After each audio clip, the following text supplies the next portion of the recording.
नमो भगवते वासुदेवाय। ओम नमो भगवते वासुदेवाय। नमो भगवते वासुदेवाय। ओम नमो भगवते वासुदेवाय। ओम नमो भगवते वासुदेवाय। ओम नमो भगवते वासुदेवाय. Okay, so welcome to this Bhakti Vaibhav session. We were discussing chapter 13, Dhritarashtra quits home, and we have covered till text 45. In this chapter, we saw that Vidura returns to Hastinapur. Okay, then Vidura observes the situation in Hastinapur, and then he unsettles Dhritarashtra, who was quite used to being or staying at home. So he was quite used to staying at home, but Vidura wanted to stress the point that due to the influence of inevitable time, anyway Dhritarashtra will not be able to stay in the same comfortable position, apparent comfortable position which he thinks he is in currently. And therefore he teaches renunciation to Dhritarashtra and asks him to leave as soon as possible. Then we saw how Dhritarashtra, Vidura and Gandhari leave without informing anybody. Okay. And Yudhishthira laments along with Sanjay because his uncles and his aunt has left the palace. And he thinks that it's only because of his lack of hospitality or his shortcomings in giving respect to or in taking care of his uncles, they have left. Okay. So Narad Muni at this point arrives and he shatters Yudhishthira's apparent brotherly affection. And we saw that Yudhishthira Maharaj, he welcomes Narad Muni, and when he comes, he asks him that he is dejected because he is not finding his uncles anywhere. And because you know everything, basically indicating that you please tell me where they are so that I can bring them back to the kingdom. Narad Muni responds by not telling him about where Dhritarashtra, Vidura and Gandhari are, but he says that the principle or the emotions that you are undergoing, this lamentation is not worth, okay, it's not proper. So he discusses how the living entities are bound by the Supreme Lord, they are controlled by him, and based on the Supreme Lord's will, he brings people together and then he disperses them. Okay. Like this. And we also saw that what the emotions that Yudhishthira Maharaj is going through is because of illusion and ignorance. Okay. So till text 45 we have discussed this. Today we will continue from 46 to 50, where Narad Muni will speak, or he'll continue with instructing Yudhishthira Maharaj. And then 51 to 60 is where Narad Muni predicts Dhritarashtra's passing and the austerities which he performed in the forest. Okay, this process of Ashtanga Yoga which was performed by Dhritarashtra. And finally they are passing away. Okay. So we will go to text 46. So this is the living entity's precarious position. Okay, so if you see from 41 till 47, Narad Muni will give different situations of how the living entity is bound, okay, and how they are under illusion, how they are under ignorance, what is the precarious position. So therefore, the ultimate solution for all these problems is to take shelter of the Supreme Lord. Okay, so from 41 to 47, he is giving the different position or different situations that a living entity finds himself in this material world. And then what he should do. So therefore better, the best course of action is to take shelter of the Supreme Lord and understand his plan. And understand that anything that happens is according to his will. And we are not the control, we are not the protector of anybody. Like this. Okay, so this is the third section here, 46 and 47, where the living entity's precarious position is mentioned. So 46 says, this gross, or rather Narad Muni speaking to Yudhishthira Maharaj, this gross material body made of 5 elements is already under the control of eternal time, kala, action, karma, and the modes of material nature, guna. How then can it, being already in the jaws of the serpent, protect others? Right? It says kala, karma, guna, adhino. It's under adhina, it's under the control, this kala, karma and guna. The living entity is under control of these 3 things. That body which is made up of Panchabhautika, the 5 elements. So this body is under the control like this. So how can it be a protector of others when it's already under the control of these 3 things? So Srila Prabhupada explains the guna and kala aspect. Okay, and he says that a conditioned living being is under the full control of material nature, represented by eternal time and activities under the dictation of different modes of nature. So the karma is dependent on the modes of nature. Okay, and everything moves under the jurisdiction of eternal time. So he, in his purport, he speaks about his guna and kala. So with respect to guna, he says that guna basically determines how we perceive things or how we see things. Okay. So those who are in the mode of goodness can see things as it is to some extent. Okay. This is the platform where people can gain knowledge, okay, and gain morality also. Okay. This moral ground of what is right and what is wrong, and what one should do, what one should not do, what is the proper platform of knowledge, what is proper knowledge. All these things is possible when person is in the mode of goodness, and he can see things as they are based on that knowledge. Okay.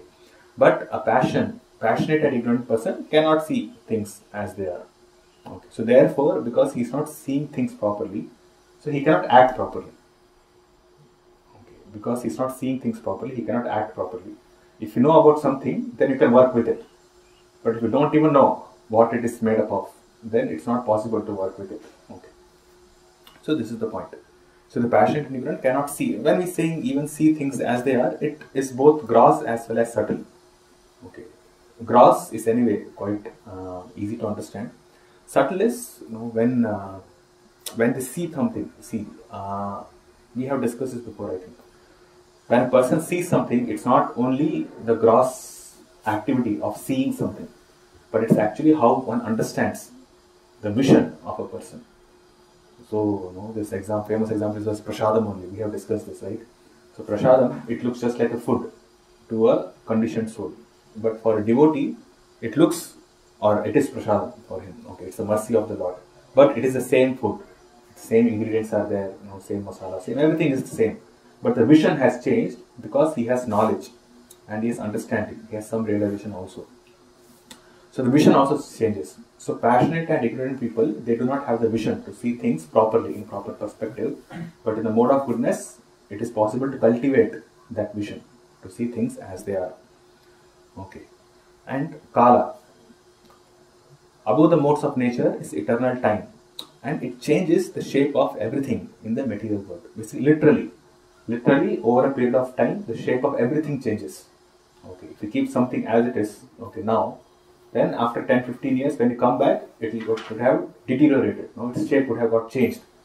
Okay, and over a long period of time, anyway, no, everything which is considered even more very strong, the shape would have changed by that time. So literally, kala changes everything in this material world. And even if you are able to do something temporarily beneficial, time will see that the good project is frustrated in course of time. So the only thing possible to be done is to get rid of eternal time. Okay. So time is mentioned as eternal here, but you have to get rid of it, which basically suggests that to get rid of something which is eternal, you have to come out of its jurisdiction. Okay, because you cannot eliminate time, you cannot destroy time, that's not possible. It's eternal time, but we have to get rid of it. It means we have to come out of the influence of the eternal time. The best remedy for getting out of the clutches of the cobra-like kala or its integrity, the modes of nature, is bhakti yoga. Kala is compared to sarpa or a cobra snake because its bite is always lethal. One who is bitten by a cobra snake cannot escape, or no, he has to die. It's like this. So no one can be saved from the bite of cobra. So similarly, no one can be saved from time. Okay, one who is under the influence of time, he cannot counteract time. It is not possible. Okay, one has to get out of it. Then only he can. In one sense, we can see he has counteracted it. And it is possible through Bhakti Yoga, Srila Prabhupada says. And this one he quotes also is 1426. No? Mam cho vibhicharena bhakti yogena sevate sagunan samatitaitan brahma bhuyaya kalpate. Okay, one who is surrendered unto him, he attains the transcendental position. Brahma bhuyaya kalpate. Okay, so Bhakti Yoga is the only one which can save people from Kala, Karma and Guna. All three. Narmani continues. So this is the precarious position of the living entities within this material world. So Narad Muni is giving the position of people in this material world. This is a precarious position because everybody is controlled by time. Okay, and he cannot counteract it. Those who are devoid of hands are prey for those who have hands. It's a very famous verse. Prabhupada quotes it. Those devoid of legs are prey for the four-legged. The weak are the subsistence of the strong. And the general rule holds that one living being is food for another. Astani sahastana apadani chatushpadam phalguni tatra bhatam jivo jivasya jivanam. In the purport, Srila Prabhupada speaks about the law of subsistence. Okay. Subsistence means how one maintains oneself within this material world. How he, basically maintains himself. Okay. So there is a law. So one cannot, keep his body properly fit if he does not follow this law properly. So even to maintain this body, there are laws. Okay. So there is a law of subsistence. A systematic law of subsistence is in the struggle for existence is there by the supreme will, and there is no escape for anyone by any amount of planning. Okay. And Devi Maya is meant to pinch the conditioned souls by threefold miseries, one of which is explained here in this verse. The weak are the subsistence of the strong, or they are basically the food for the strong. So one who has come to this material world, then one of the miseries, one of the threefold miseries, this Adibhautik, Adhyatmik and Adidevi. So Adibhautik misery is that the weak are the subsistence of the strong. Okay, they eat.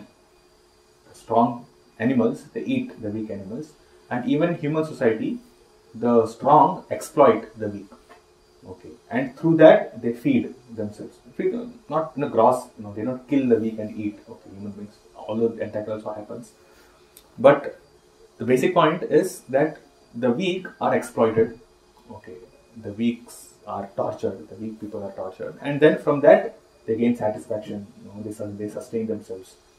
Like that, slavery is one of those things. Okay, and even we have discussed that even in the modern governmental setup, the leaders are the people who are in strong position, and the citizens are in a weak position. So the weak people are exploited. Okay, taxes are collected from them. They are not given any benefits. And the leaders of the society, they live in very grand opulence. They live themselves so they are subsisting on the weak. So this is the rule within this material world. So no one is strong enough to protect himself from the onslaught of someone stronger. So even the so-called leader, they also have someone on top of them. And those people who think that they are on the top of level, above them there is a Supreme Lord in the form of his eternal time. There is nothing to be lamented if a tiger eats a weaker animal, including a man, because that is the law of the Supreme Lord. But then Prabhupada gives this good sense. He says that even though this is the case, this is not with this pretext. You cannot say, okay, because he is weak and I am strong, therefore I can go and exploit him. It does not give you the license to do that. There is a law of good sense also for the human beings, and that is meant to obey the laws of scripture, which is impossible for the animals. Then specifically speaking about food, Srila Prabhupada speaks about how the food should be offered to the Lord, and because the human being is meant for self-realization, he is supposed to do that. Okay. And even those who are not accustomed to eat animals can offer foodstuff not to the Lord directly, but to an agent of the Lord under certain conditions of religious rites. This is an important point. He says, one living being is the source of subsistence for other stronger living beings. No one should be very anxious for his subsistence in any circumstance, because there are living beings everywhere.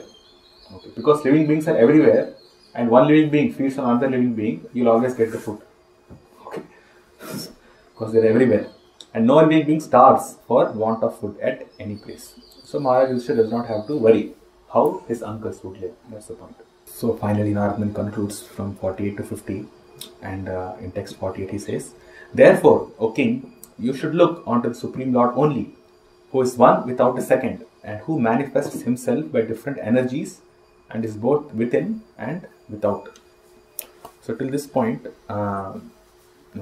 just to summarize, 41 to 43, living entities are bound by the Supreme Lord's will. So therefore, they are not in control of anything. Okay.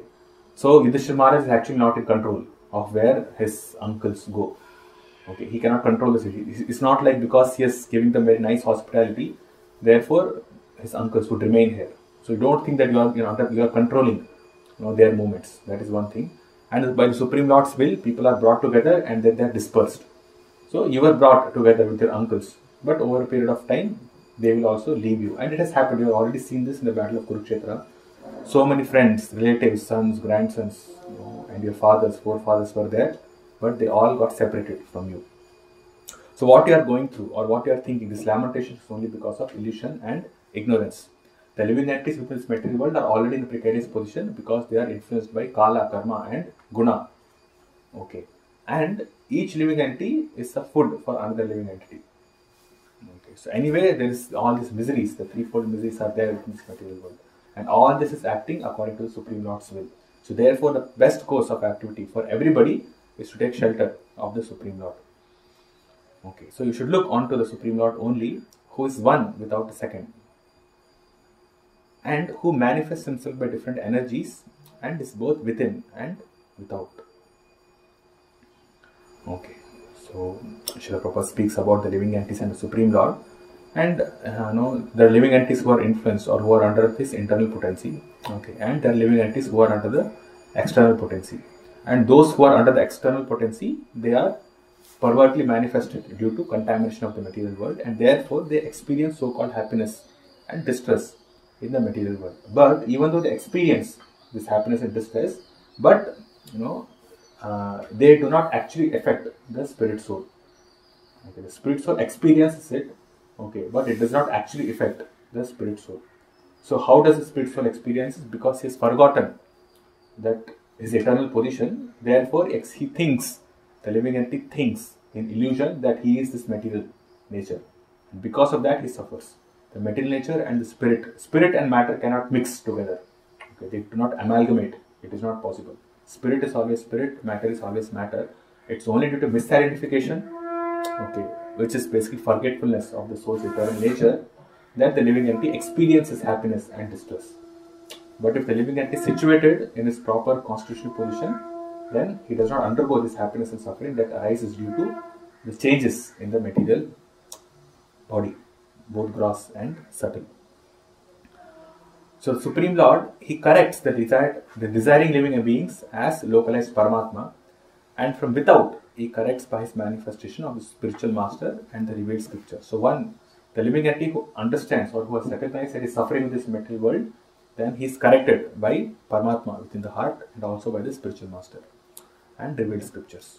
So therefore, one should look onto the Lord, which basically means that one should not be disturbed by the so-called manifestation of happiness and distress, but should try to cooperate with the Lord in his outward activities for correcting the fallen souls. Basically taking shelter of the Lord, not getting disturbed.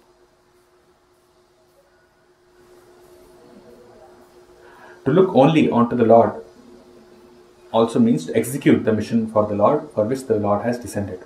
Okay, so this is when one has understood that he should not be disturbed by the manifestation of happiness and distress and is advanced himself spiritually, then he should take the position of spiritual master as a representative of the Supreme Lord. And then, so these are two things, okay, in this particular section, there are two things which are mentioned.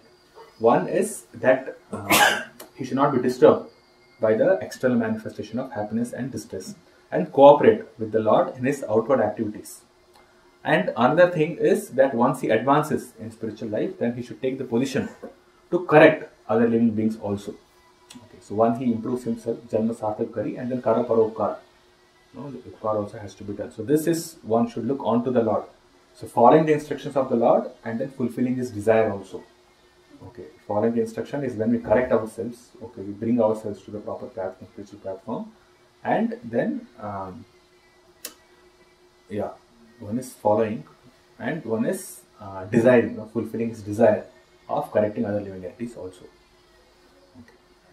49. That Supreme Personality of Godhead, Lord Shri Krishna, in the guise of all devouring time, has now descended to earth to eliminate the envious from the world. So the same Supreme Lord, who is controlling everybody, now he has descended to this world. And specifically Narad Muni mentions here as all devouring time, Kala Rupa, to tell that so many relatives of yours have already left you. But all this is because of Krishna being present. He has come in the form of Kala Rupa to vanquish them. So therefore, you should not lament.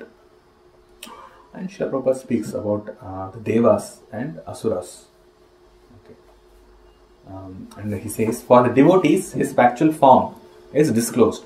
And for the non-devotees, he appears as Kala Rupa, which is his causal form. This causal form of the Lord is not at all pleasing to the Asuras.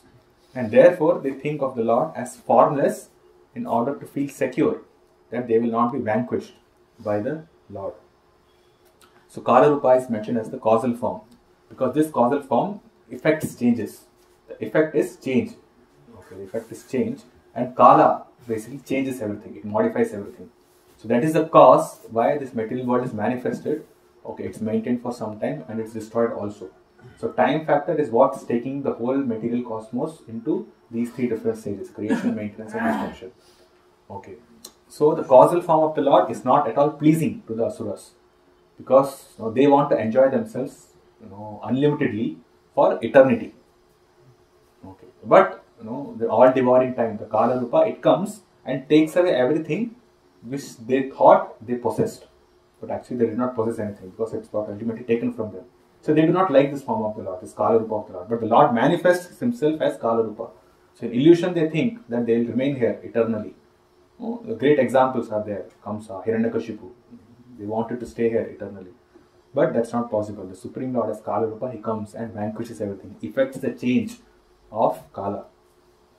And therefore they do not think, or they don't like to think of the Lord as someone who's having a form who will come, fight with me and snatch everything from me. Or not even fight, take everything from me. So they call him as formless in order to feel secure that they will not be vanquished by the Lord. So basically, it's indirectly indicating those impersonalists or Mayavadis. Okay. Because the Asuras, or those who have this kind of tendency, the impersonalists, they have this tendency that once coming to the spiritual platform, they become as good as the Lord himself. Danda Grihana Matrena Nara Narayano Bhavet. They think they are the Supreme Lord. They don't want to feel that there is someone above them, even though they have become Narayana. Okay. They don't like that. So therefore they are okay, he is formless. We are Narayana, but the original Narayana is formless. 50. The Lord has already performed his duties to help the demigods, and he is awaiting the rest. You Pandavas may wait as long as the Lord is here on earth. So he comes to vanquish the Asuras. Okay, that was discussed in the previous verse. All devouring time, Kala Rupa, to eliminate the envious from the world. And he has done that. Okay, the Lord has already performed his duties, which is mentioned in the previous verse, to help the demigods. And he is awaiting the rest. So it's still more something which the Lord has to do. So you Pandavas may wait as long as the Lord is here on the earth. Okay, so Srila Prabhupada speaks about why Lord Krishna descends. Okay, and he says that when there are too many Asuras in the world, then it becomes a hell for those who are devotees of the Lord. So therefore, the Lord either descends personally from his abode or deputes some of his devotees to remodel the fallen condition of human society or even animal society. Okay, so disruptions take place in both the societies. So one thing to note here is that this Srila Prabhupada writes here that he is awaiting the annihilation of his own dynasty called the Yaduvamsha, okay, who had appeared by his will in this world. He wanted to take them away before his own departure to his eternal abode. But at this point of time, the Yadu dynasty is already annihilated. Okay, because Vidura has come back after discussing with Maitreya, and before discussion with Maitreya, Uddhava already tells Vidura that the Yadu dynasty is already annihilated and the Supreme Lord, he's about to leave. Right? It comes in third canto. Okay, so by this time, the Yadu dynasty is already vanquished. But just like in the previous texts, we saw that Vidura did not want to disclose this information to Maharaj Yudhishthira. Right? We saw that, correct? Do you remember? No. Yes, we saw that when Yudhishthira Maharaj was prompting or asking questions to Vidura, Vidura spoke everything, but he did not disclose this bad news that Yadu dynasty also vanquished. Prabhupada specifically writes that in the purport. So he did not disclose. So similarly, Narad Muni also does not disclose that.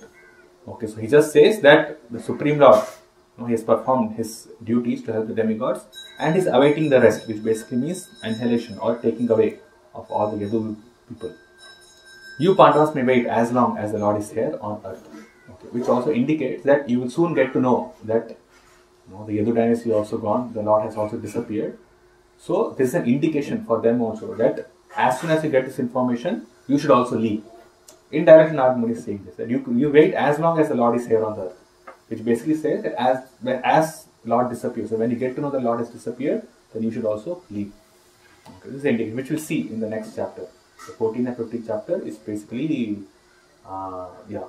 this is the context. So how do you go?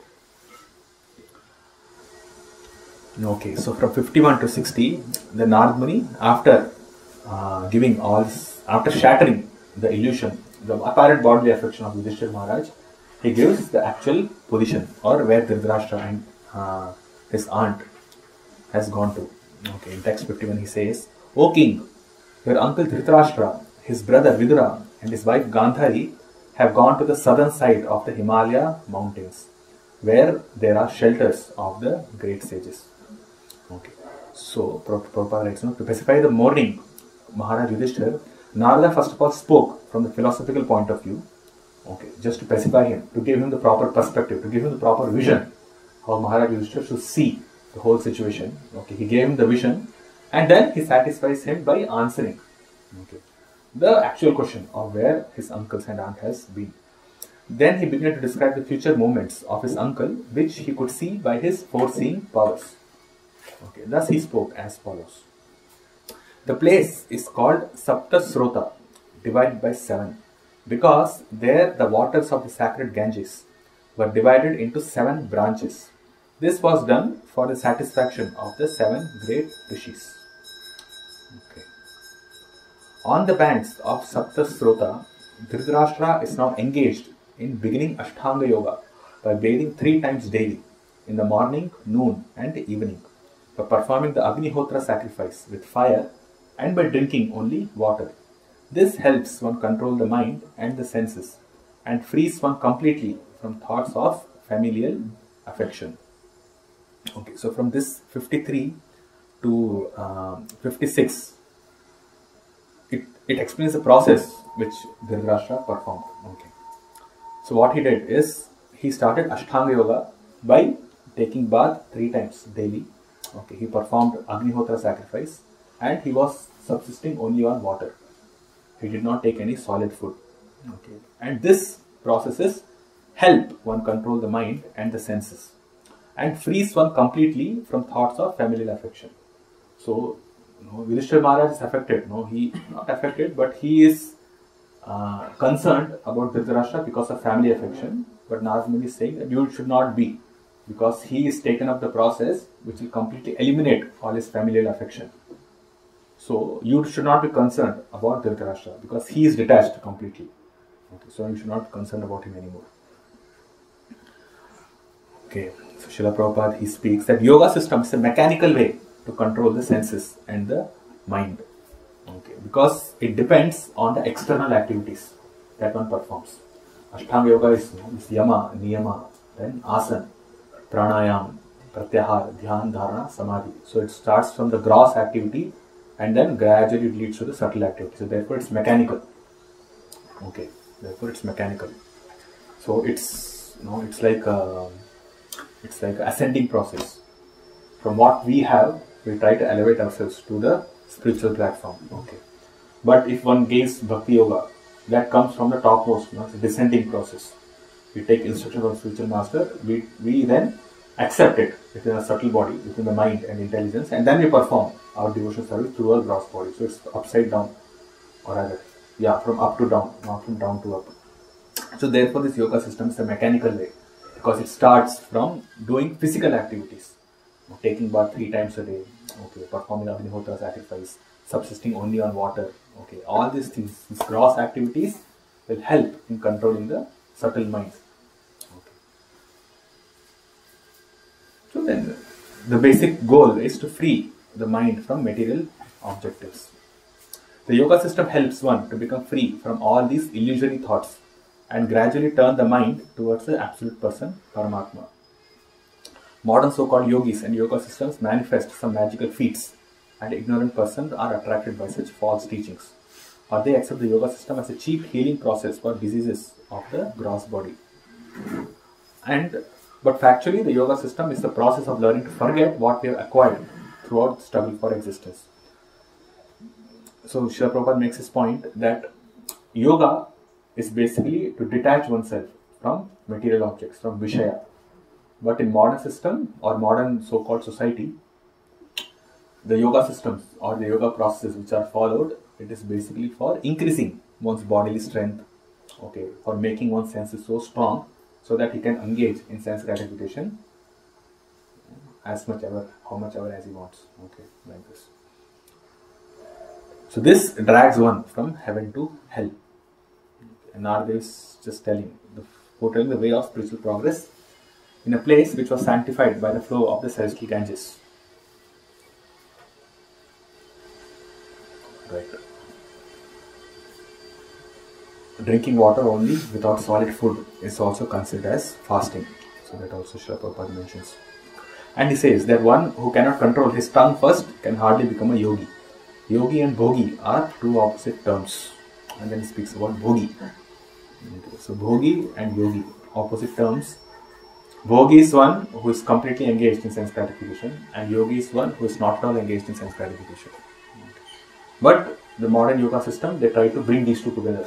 Okay, we do yoga and then we do bhoga also. The yoga and bhoga go together, hand in hand. Okay. So Vishwanath Chakravarti Thakur, he gives technical details.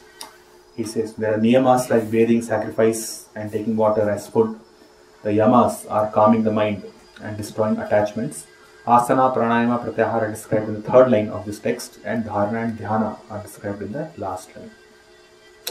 So Narada Muni is basically giving an explanation of the Ashtanga Yoga, all the different vidhis or all the different processes that Dhritarashtra is following. He continues, one who has controlled the sitting postures, the yogic asanas, and the breathing process can turn the senses toward the absolute personality of Godhead and thus become immune to the contaminations of the modes of material nature, namely mundane goodness, passion and ignorance. This is basically an explanation of how this Ashtanga Yoga process works. Okay, you have this yama and niyama, and now these asanas are there, and you have pranayama, the breathing process, which can turn the senses toward the absolute personality of Godhead, which is pratyahara. We extract all the senses from sense objects. It's called pratyahara. And when one does that, then he becomes immune to the contaminations of modes of material nature, namely goodness, passion and ignorance. Okay. Then he can do this dhyan, okay, because senses are not distracted anymore. So meditation is possible at that time. Then dharana, then he can absorb himself in that. And then completely situate in transcendental platform by coming to the platform samadhi. Okay. So Srila Prabhupada writes that passion and ignorance increase the material propensities of hankering for material enjoyment and of a strong sense of lust for accumulating wealth and power. Okay, so this hankering, when one hankers for material enjoyment, it is basically to be known that he is under the influence of passion and ignorance. Okay. In goodness, the hankering is very less, okay, because one person is satisfied with whatever he has got. Okay. And he still is under the modes because his satisfaction is derived from material objects. He might not be hankering for anything extra, but his satisfaction is not on spiritual platform. Its satisfaction is derived on the material platform. But he's not hankering. He's not desiring lots of things, just as a passionate, ignorant man desires. Okay. But one who has surrendered himself onto the lotus feet of Lord Hari, as above mentioned, can transcend all influences of the modes of material nature and be fixed in the service of the Lord. Okay. The Bhakti Yoga process therefore directly applies the senses to the loving service of the Lord. So the senses should not have to be or detracted from the sense objects. You engage that in the senses of the Lord, automatically it is controlled, automatically it's on the transcendental platform. So there is nothing mechanical here. Because naturally the senses come in contact with the sense objects. And if that can be done for pleasing Krishna in the process of devotional service, then it's natural. Okay, it seems it's not very tough. But Ashtanga Yoga process, it's very difficult because one has to do everything mechanically. He has to do so much. Okay. So this is easy. Bhakti Yoga process is easy because it directly applies the senses to the loving service of the Lord. Okay. And it prohibits the performer from engaging in material activities. So the senses are engaged in the sense objects, but for the service of the Lord, not for any other process or any other fulfilling the material desires. Dhritarashtra will have to amalgamate his pure identity with intelligence and then merge into the Supreme Being with knowledge of his qualitative oneness as a living entity with the Supreme Brahman. Being freed from the blocked sky, he will have to rise to the spiritual sky. Okay. So this is the process of transcending the material sky. So Srila Prabhupada explains this verse and he says that the living being, okay, he comes into contact or he contacts the sum total of the material world, namely the Mahatattva. And from the Mahatattva, his false identity with the material world is developed along with his material intelligence, mind and senses. Okay, so senses, and then finally it interacts with the sense object, and then one person is entangled in this material life, this material condition like sense gratification like this. So Ashtanga Yoga process starts with the bottom. Senses are interacting with sense objects, so stop that first. So senses are then retracted from the sense objects. Okay, then gradually, once the senses, the physical senses are not working anymore, the mind is already controlled. Okay, and from the mind it goes to the intelligence, and from intelligence it goes to the false ego. Like that, the way it's created, it just goes back step by step. It's like from the ladder we come down and we again climb up the ladder. Okay, the same thing. This is how it's created. Now this is how it will go back. So Ashtanga Yoga process is like that. So Srila Prabhupada continues. He says, by the yogic process, when his pure identity is realized in self-realization, one has to revert to the original position by amalgamating. Revert basically suggests that the way it has come, it has to go back again in the same way. Okay. Reverting. So, to the original position by amalgamating the 5 gross elements and the subtle elements, mind and intelligence, into the Mahatattva again. Okay. And thus getting freed from the clutches of the Mahatattva, he has to merge into the existence of the Supersoul. In other words, he has to realize that qualitatively he is non-different from the Supersoul. And thus he transcends the material sky by his intelligence, amalgamated with his pure identity, and becomes engaged in the transcendental loving service of the Lord. Okay. So this is explained in more detail in forthcoming cantos. Okay. So at that time we'll see a little bit more. And the position of a pure devotee. A pure devotee does not live on any planet of the material sky, nor does he feel any contact with material elements. His so-called material body does not exist, being surcharged with the spiritual current of the Lord's identical interest. And thus he is permanently freed from all contaminations of the sum total of Mahatattva. So this is important because a pure devotee's being, he is surcharged with the spiritual current of the Lord's identical interest. So the interest of the devotee and the Lord is not different. Okay, so he does not have to go through all these different processes just by having the same interest as the Lord in terms of what the Lord expects from him and what the pure devotee does. Just by that, he is permanently freed from all contaminations of the sum total of Mahatattva, even though he is there within this material realm. Okay. So he is never in contact. He is always in the spiritual sky. Okay, which he attains by being transcendental to the sevenfold material covering by the effect of his devotional service. So just by performing devotional service, okay, even though apparently it might look that they are covered by all these different gross and subtle elements, by covered with Mahatattva, still just by performing devotional service, they are not within the realm of Mahatattva at all. And we know the examples, the Acharyas are examples, Srila Prabhupada, Bhaktisiddhanta Saraswati, great pure devotees.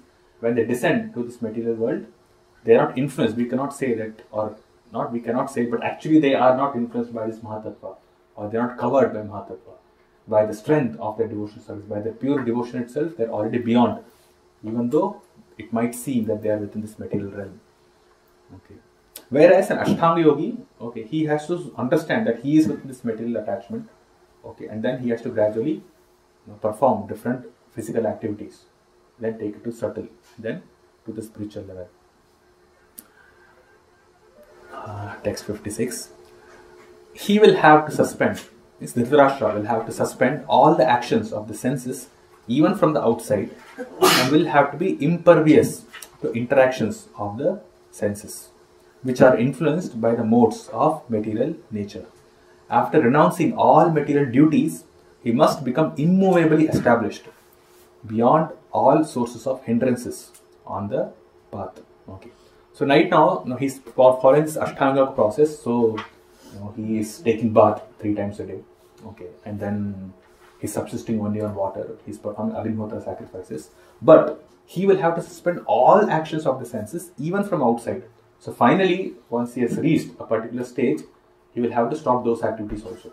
Okay, and will have to be impervious to interactions of the senses, which basically means that he should be indifferent. Impervious means he's not bothered. Okay, the senses, if they are interacting with the senses, he's bothered. Just like these great yogis, what they do is even they will be sitting, but even if there's fire around them, they'll not be affected by that. Or yogis, to control their mind, they'll, in the heat, they'll go to the forest, or they are in the forest, but in summer heat, they surround themselves with fire and try to concentrate their mind. Okay, and in winter, they submerge themselves till the neck into ice cold water and then try to control the mind. Basically, they do all these things. But one who has already elevated himself to that particular platform, it comes naturally. Okay, he does not have to endeavor so much to control his senses. He becomes impervious to interactions of the senses, which are influenced by the modes. And after renouncing all material duties like Agnihotra sacrifice, taking bath 3 times a day and all, he must become immovably established beyond all sources of hindrances on the path. So Srila Prabhupada speaks about Nirguna. Okay. And he says that by the yogic process, Dhritarashtra has attained the stage of negation of all sorts of material reaction. The effects of the material modes of nature draw the victim to indefatigable desires of enjoying matter. So this is the effect of the material modes of nature. But Dhritarashtra has attained by the stage of negation all sorts of material reaction. Okay, so he's not interacting with the modes now. Every sense is always busy in searching for its food, and thus the conditioned soul is assaulted from all sides and has no chance to become steady in any pursuit. Okay. So this is the position of a conditioned living entity, but by this yogic process, Dhritarashtra was able to come out of it. Okay. So Nirguna means without reaction. The spiritual mode and its effect are identical. After complete suspension of the material modes of nature, one is admitted to the spiritual sphere, and action dictated by the spiritual mode is called devotion service or bhakti. Bhakti is therefore Nirguna, a state one attains by direct contact with the Absolute. So one who has completely suspended the activities of the modes of nature, then he can be admitted to the spiritual sphere. Okay. Brahmabhuta Pasannatma Nashotri Nakamshati Sama Sarveshu Bhuteshu Mad Bhakti Labate Param. So one who is situated on the Brahmabhuta platform, then he gets devotion service. Okay. Then he is situated or is admitted to the spiritual sphere. And his actions are dictated by the spiritual mode. Not the material modes, but the spiritual mode, which is Prabhupada as devotion service. Okay, so the modes of material nature are goodness, passion and ignorance, and the spiritual mode is devotion service. O king, he will quit his body most probably on the 5th day from today, and his body will turn to ashes. Okay. It seems that Dhritarashtra was able to attain this high platform in a very short time. Right? Only in 5-6 days he'd come to perfection because of instructions from Vidura. So, instructions from Vidura were so strong, so potent, that Dhritarashtra's mind was very fixed, and when one's mind is fixed on the transcendental platform, he would not get deviated. Okay. So it happens very fast. So, and Narad Muni is basically saying that you do not have to perform Dhritarashtra's funeral ceremony also, because his body would already be consumed by the mystic power. While outside observing her husband, who will burn in the fire of mystic power, along with his thatched cottage, his chaste wife will enter the fire with rapt attention. So Dhritarashtra will burn, and this Yogagni, just by the fire of his yogic even the whole cottage will burn, and Gandhari would enter with rapt attention. So Srila Prabhupada again, he speaks the glories of Gandhari. And he says that she left home after losing her 100 sons, and in the forest she saw that her most beloved husband was also burning. Now she actually felt alone, and therefore she entered the fire of her husband and followed her husband to death. This entering of a chaste lady into the fire of her dead husband is called the sati rite, and the action is considered to be most perfect for a woman. But in the later age, the ceremony was forced upon even an unwilling woman. Okay. And in this age, it is not possible for any lady to follow the sati rite. A chaste wife like Gandhari would feel the separation of her husband to be more burning than actual fire. So therefore, she enters the fire. Okay, that's better to enter the fire like this. So when the rite became a formality only and was force, and force was applied upon a lady to follow the principle, actually it became criminal. Okay. So sati rite is actually glorious. It should be voluntary and it should not be forced. Narmani continues. Vidura, being affected with delight and grief, will then leave for sacred places of pilgrimage. Okay, so Vidura will have both delight as well as grief. So in the previous text, by this explanation, Narmani is indicating that he has already taken the Ashtanga Yoga process, and he'll perfect that process also. So anyway, he will not be attached to you. So even if you go and want to bring him back, he will not come. And even if you think that you will force him to come back, it is not possible, because he would have already left his body, and Gandhari would have also left, okay, along with him. So there is no point of you going to Dhritarashtra and Gandhari and trying to bring them back. Okay, they will attain a spiritual destination. And if you think that Vidura, you can bring Vidura back, then you cannot bring him back also, because he would have left for sacred places of pilgrimage. Okay. After seeing what happened to Dhritarashtra. So Vidura was astonished to see the marvelous departure of his brother Dhritarashtra as a liberated yogi. For in his past life, he was much attached to materialism. So therefore, he was affected with delight. He was very happy to see Dhritarashtra like this. But he was sorry that he could not make his brother turn into a pure devotee. So he was grief-stricken also. Okay. So he was delighted that at least something was achieved by Dhritarashtra, but he could not become a pure devotee of the Lord. He just got liberated. That's it. And Srila Prabhupada explains that this was not done by Vidura because of Dhritarashtra's being inimical to the Pandavas, who were all devotees of the Lord. An offense at the feet of a Vaishnava is more dangerous than offense at the lotus feet of the Lord. Okay. So Vidura was certainly very liberal to bestow mercy upon his brother Dhritarashtra, whose past life was very materialistic. So from one point of view, being his past life being so materialistic, it was not actually expected that Dhritarashtra will get into such a glorious destination or glorious departure. Okay, but that was made possible by Vidura. But then he could not attain to pure devotional service because of his offenses to the Pandavas. Okay, so one way it's glorious, but in another way it is not so glorious after all. Ultimately, the result of such mercy certainly depends on the will of the Supreme Lord. In the present life, therefore, Dhritarashtra attained liberation only, and after many such liberated states of life, one can attain to the stage of devotional service. So he only attained liberation. Okay, he did not go back to the spiritual realm or become a pure devotee. Text 60. Having spoken thus, the great sage Narada, along with his Veena, ascended into outer space.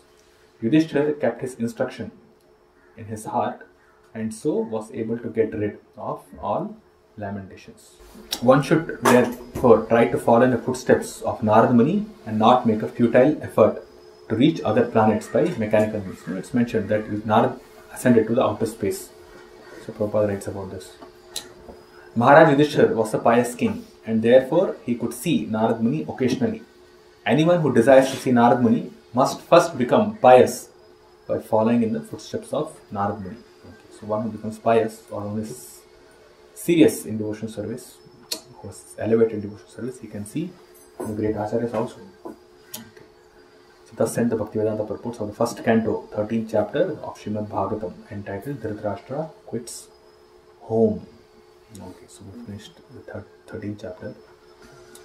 Okay, so yeah, any questions in this, what we discussed today?